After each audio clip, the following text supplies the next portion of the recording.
Hey everyone, welcome to a nerd, a teacher, and a hockey player walk into a ... I know it sounds like the start of a bad joke, but we promise the conversations are way better. We're here for a relevant, yet irreverent look at technology, business, and life in Wichita and wherever you may be.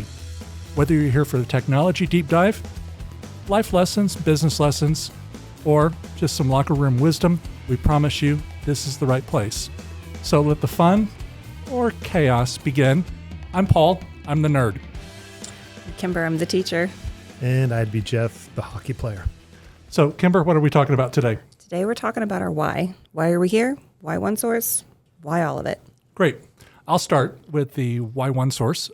Again, I'm Paul. I founded OneSource as kind of a side hustle that's gotten out of control. I was kind of a nerd in high school.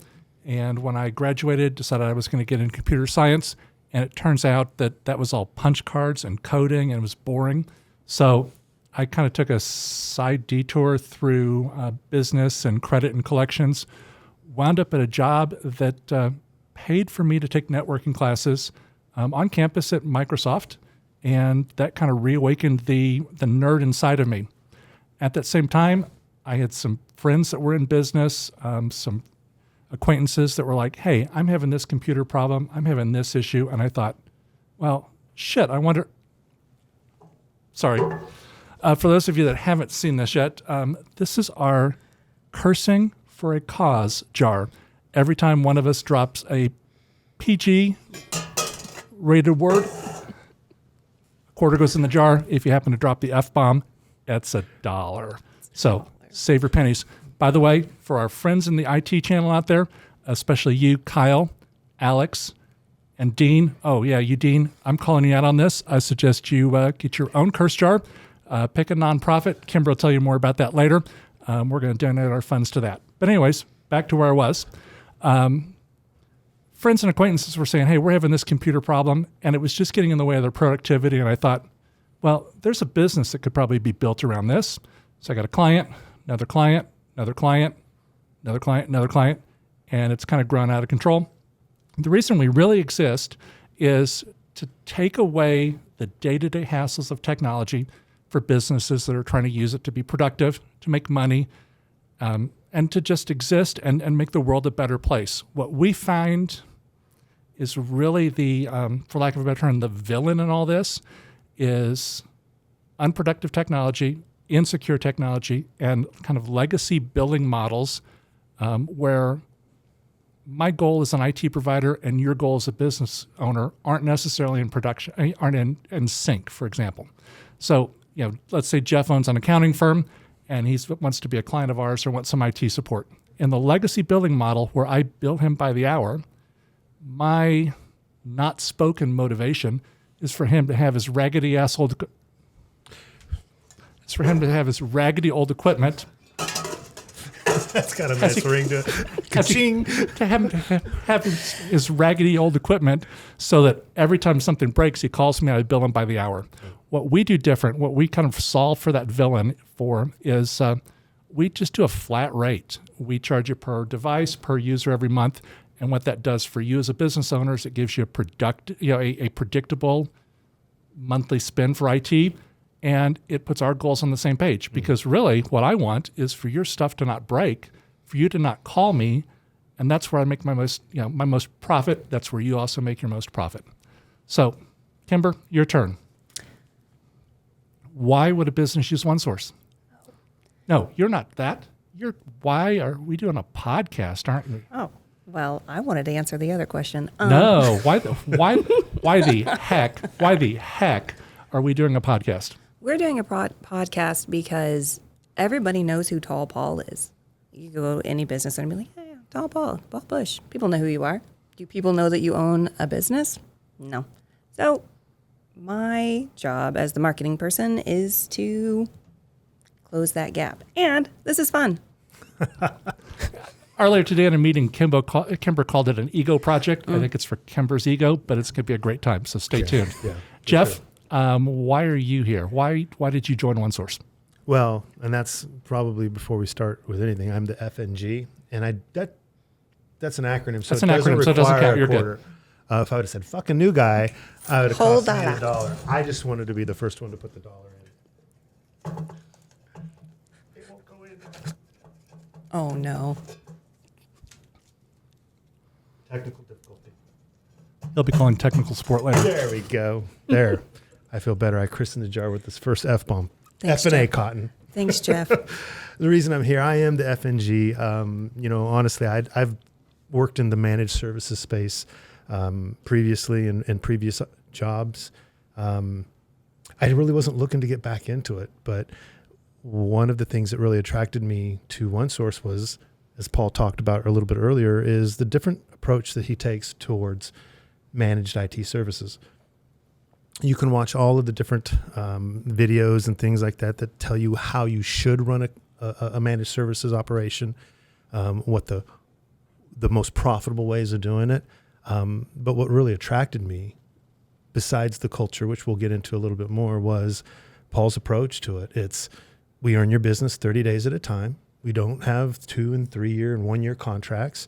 And we have designated people that go out and visit regularly with their clients. And what that results in is clients who know their engineer, they're comfortable, they're happy, they build a rapport, and it becomes a partnership where they'll have a difficult conversation with their technical consultant. We call them TCs, because they've built that level of understanding and appreciation.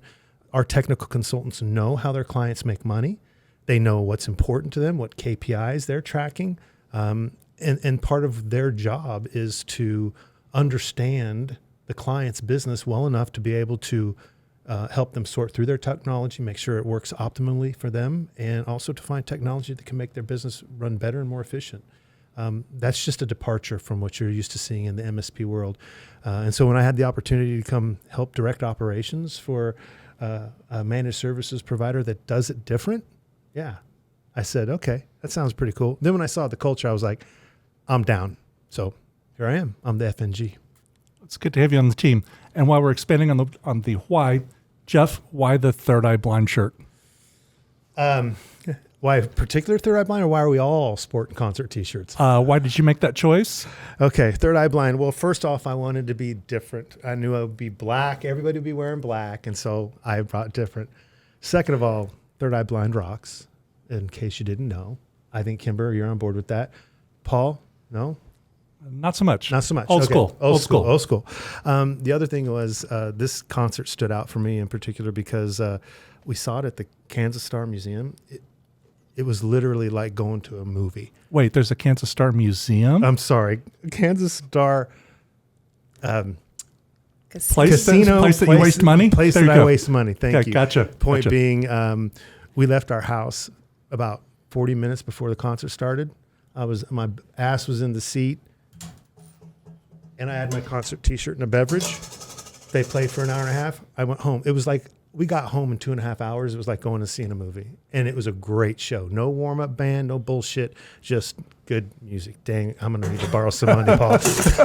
I got you. I planned ahead and got a whole roll of quarters yesterday. I came with $2 and I got 50 cents left. Okay, well, I'm sporting a Queen and Adam Lambert shirt. Queen was one of my favorite bands growing up. Missed an opportunity to see them in D.C. back when Freddie was with the band, but it's been kind of it would have been awesome. But it's been on my bucket list. My wife and I had an opportunity to go up to Kansas City and see him. It was a great show. Kimber, what are you wearing? I'm wearing Falling in Reverse because, just a lot over here. I really wanted us to be able to share our personalities and kind of our walk-up songs without maybe alienating an audience or having to spend my entire paycheck to go right into the swear jar. So I was like, T-shirts. Let's all wear concert T-shirts. This will be the best thing ever. Great idea. It's a neat idea. To be honest with you, though, Third Eye Blind does not represent any of my walk-up music because as a hockey player, we don't play Third Eye Blind in the locker room. We tend to play things that stay, what we say, they stay crunchy and milk a little longer, a little harder, drowning pool, something that, we're not going to go out there and just play patty cake. We're going out for a purpose. So I tend to go with something a little bit crunchier when it's pregame for hockey. So Got to set that tone. You gotta set the tone. Kimber, anything else more on our why? It's really easy in technology to get kind of the shiny object syndrome. Oh, look at this really cool new thing. I have to have it. What good is that going to do for you? But the way that OneSource does it is, do you need this or do you want it? And then we go through that with people. We never use fear or ultimatum or doubts to encourage people to do the next thing. And I think that's really impressive. You don't find that very often. And I just kind of want people to be really well informed about what they should be doing with their technology and why. You know, I had a client years ago, it's probably the client number 3 or 4, that we were in a discussion about new computers and speeds and feeds and why this processor is better than that processor, and all that kind of nerdy stuff. And I said, Tom, let's take a look at it from this perspective. If you buy a Ferrari, but the only place you ever drive it is in a school zone, do you really get benefit out of that investment? So our goal from the very beginning has been to get the right technology in the right place at the right time. And it may, more often than not, it's not the coolest, shiniest thing. But tried and true. Right. Yep. Yeah. Cool. Jeff, anything else about our why? Why would, if I'm working at Brand X across the street, literally across the street, why might I come to work here? Well, earlier I did touch on the culture, which I think that deserves some unpacking a little bit. The first thing about culture is work-life balance, right? At least that's usually the first thing that I think about when I think about culture is work-life balance. Does the company care about you being whole? And I just got to tell you, a 4-day work week, 4-day work week is phenomenal. And I've been with the organization for a little over 2 months, and I absolutely love the 4-day work week. And I think that's something that organizations are missing out on. If you can figure out a way to make that happen for your employees, why wouldn't you do it? It's so cool. It makes all the difference. So this Friday, I'm helping my sister by driving her to Kansas City. She's got a special needs daughter, and she's going up for a doctor's appointment. It's just really hard for her to drive. So it was really cool when I announced to the family that, hey, I got this job and I got Fridays off. That happens to be my RDO, is my regular day off is Friday. So it was so cool to be able to say, yeah, I can help you out if you want. If you want to schedule that for Friday, I can drive you up. And then her husband gets to continue to go to work on Friday. So anyway, that was kind of one of the first things that stood out. And then once you get into the organization, you really get to see the personalities and the way the team kind of watches out for each other. I really appreciated and liked that. So it's the people, it's the work-life balance. And then the final thing, and this is near and dear to my heart, I've been active in the community for a number of years on nonprofit boards. In fact, that is how I met Paul, is by serving on boards of directors with him. And we've kind of been buddies through that whole board process. I'm now serving on another board with Paul. He happened to get me on it. But one of the things I appreciate about OneSource is the philanthropic approach to our community. I about shit myself when at the Christmas. So I started right before Thanksgiving. We were having a conversation about what do we want to do for our clients? And actually, it wasn't a conversation. It was really just here's what we're doing for our clients. But I had no idea this was going on. But I think, Paul, you make a donation to a nonprofit in the name of our clients. Yeah, it's more fun to do that than it is to just give everybody a tin of popcorn or some nuts from a local nut store that are going to be gone in a week or so. Right. It's a lot more fun to write a meaningful check to a local nonprofit and say, this isn't from us. This is on behalf of these 10, 15, 20 clients that have been partners of ours. That right there, that's what I'm talking about. That community involvement. We have quarterly community engagement opportunities for our org, for our team members to get out in the community and volunteer and help out. And like I said, that that part of it, the giving back to the community, was kind of like the cherry on top for me. So yeah, it's all about the culture. So there's a lot of confusion out there about the 4-day work week, and I want to take a second and kind Sure. of unpack that with you. Is it 4/10s? I mean, is that where the 40 hours come into, or how does that work? Well, that's funny because I remember sitting there having lunch with you going, okay, 4/10s. And it was, Sounds like no. a question you asked. It does sound like a question. Nice tee up. You really Yep. lobbed one up for me. Yep. It was, I said, okay, Paul, cool. 4/10s, right? He's like, no, 4, however long it takes you to get your shit done. Now that shouldn't count. That's a quote. I'm going to buy that since that's a quote of mine. I'm going to buy that one because yes, it's exactly what I It said. is exactly what he said, and that resonated with me. Obviously, I didn't forget it, and I was not prompted for that.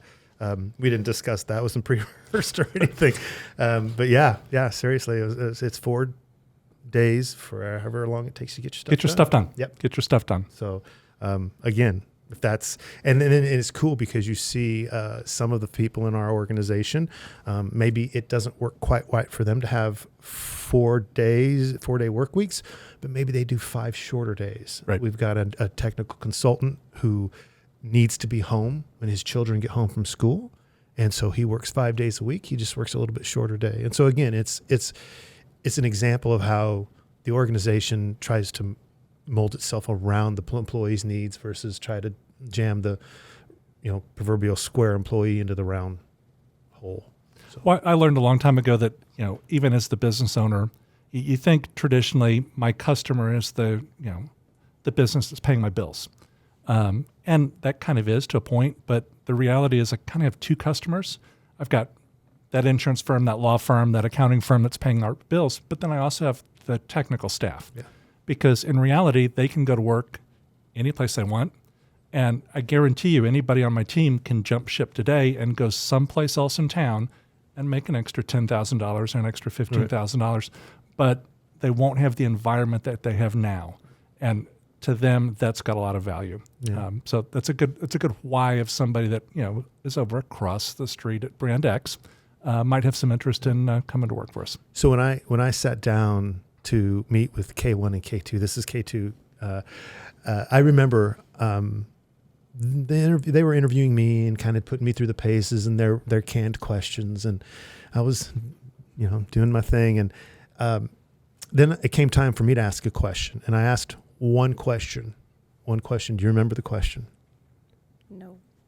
I wrote it down, but no, I don't remember it. You should have told me to prepare that. I asked Kimber and Kendra, that's K1, I said, how many people have left the organization in the last year on their own free will? They made that decision. And both of them look at each other and they go, okay, no.